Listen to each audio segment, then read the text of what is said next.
What's going on, Dolphins? It is your boy Dillon, and look, I'm making a video.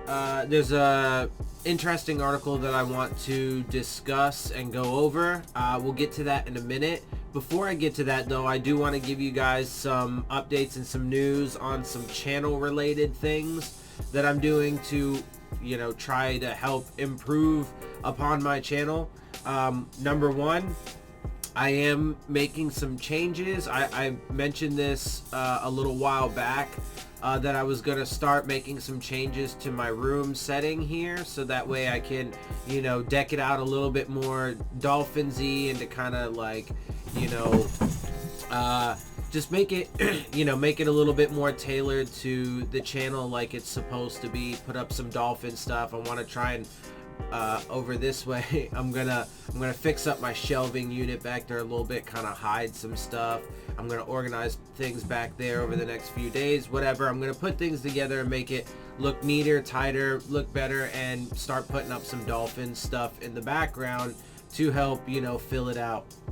Additionally, I have also gotten the software that I need to record the interviews. If you guys recall, some of you may recall, I used to put in like player interviews or like team personnel, head coach interviews, press conferences, or whatever. I would record those and then add those into the end of my videos, so that way you guys could have those press conferences in one spot and you could see them for yourself, etc., etc. So I will be doing that again. And then the final note is for the draft, which obviously starts Thursday, and for which I expect to do a live stream. Now, I have to wait and see, but there may be a minor scheduling conflict on Thursday for night one. So there is a possibility that I will only be doing a short live stream for maybe the first, I don't know, like 45 minutes, hour of the draft. I'm trying to sort it out, and I think that there may be a solid resolution to it, so it won't be a problem at all to begin with. But I just want to let you guys know, just in case there is an issue that will cause me to have maybe a shortened live stream for night one of the draft, which would certainly be disappointing. So I'm working hard to make sure that that doesn't happen. All right, so now let's actually get into what I wanted to talk about here. So there was this interesting article on Bleacher Report that there's the reason why I'm getting into it and talking about it is because I want you guys. So the article is ranking the 7 worst draft picks in NFL history. Out of all the draft picks that have ever taken place or been taken, this is their top 7. And there's some honorable mentions in here, but I want you guys to notice how many quarterbacks there are.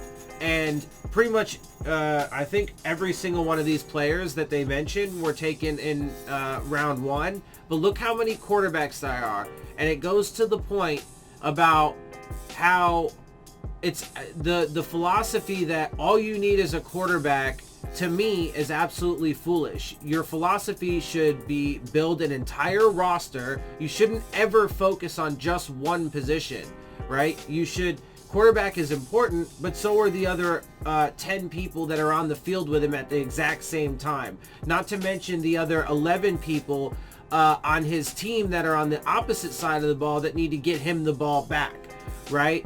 But we've seen time and time again, there are far more first-round quarterbacks, far more, by an immense magnitude, I would imagine, that are either busts or just average that come from the first round.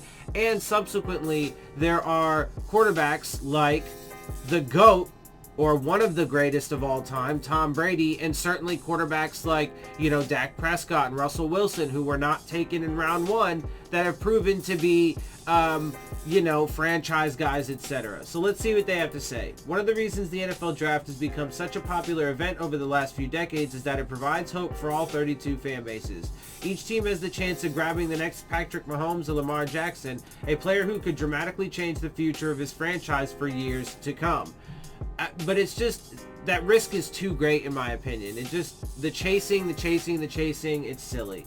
Because it works out almost never. And then you set yourself behind decades.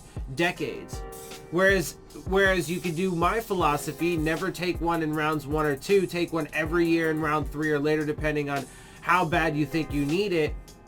And then that way you don't have to chase guys, you don't have to overreach for somebody. And then even if they're not the greatest, first of all, you're bringing in a fresh body every single year. But then, you know, if you get a guy that's just like all right or average, you can ride him for a while until you find the next guy. And you can keep upgrading every year. Anyway,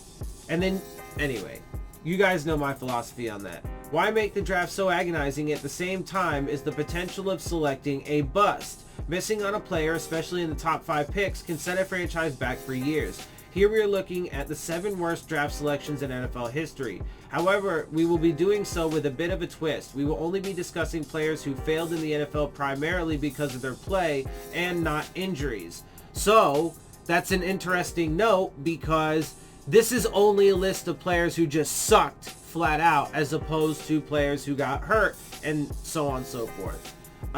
That will rule out someone like a Kijana Carter, who never really got a fair chance to display his skill set in the pros. While these kinds of players certainly didn't help their respective teams, it's not entirely their fault for the missed pick, which is very true because you can't necessarily help injuries. However, that's why injury concerns and injury history is massively important because, but additionally, the context into which that injury-prone quarterback or what have you goes into, right? So it depends on what team. Do they have an offensive line and a running back, et cetera, right?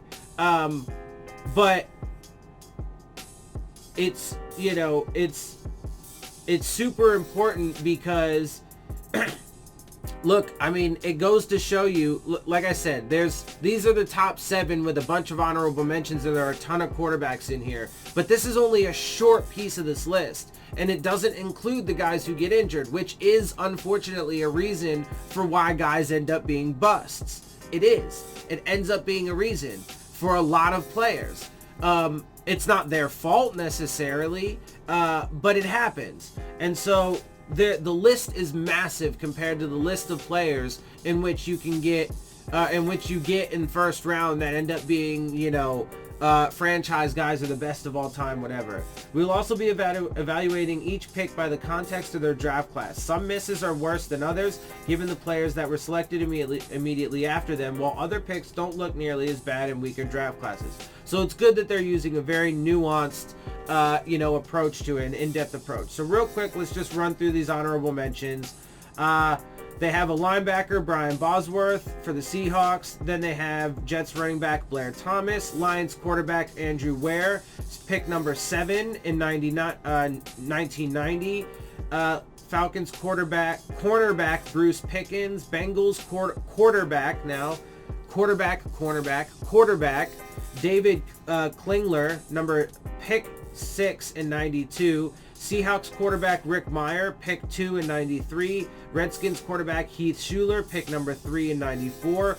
Browns quarterback Tim Couch, number 1 overall in 99. Lions quarterback Joey Harrington, 3 overall in 2002.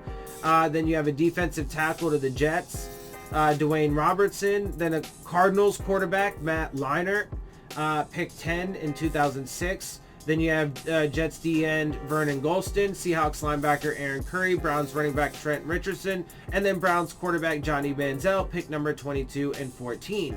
Then, coming in at 7 is quarterback Blaine Gabbert for the Jaguars, who was picked number 10 overall.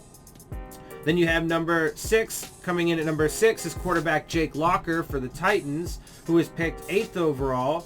Then you have number 5 is quarterback Akili Smith for the Bengals, who was picked number 3rd overall.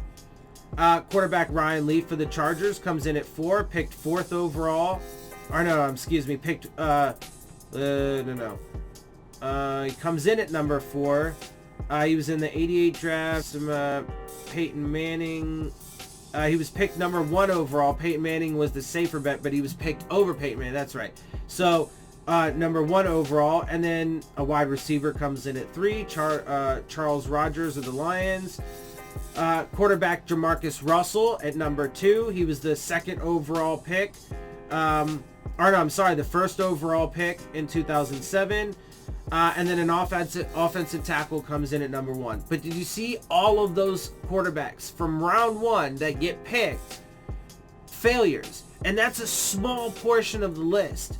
And it doesn't account for, players who unfortunately became busts because of injuries. It leaves out players because, just for lots of reasons. It's just evaluation. And they only picked 7, right? There was a top 7. You could probably do a top 1,000 and find 1,000 quarterbacks that were picked in the early rounds that ended up either just being busts or average. So anyway, that's what I got for you guys. I hope you guys enjoy my videos and perspective. If you do, make sure you hit the subscribe button. Make sure you hit the like button. Make sure you hit the bell if you want to get the alerts. Share my channel and videos with your friends and family. Leave your questions, comments, and concerns down in the comment section. And of course, as always, make sure you follow me on Twitter at Dillon Tartaro. And with that, I am out. I'll see y'all soon. Fins up.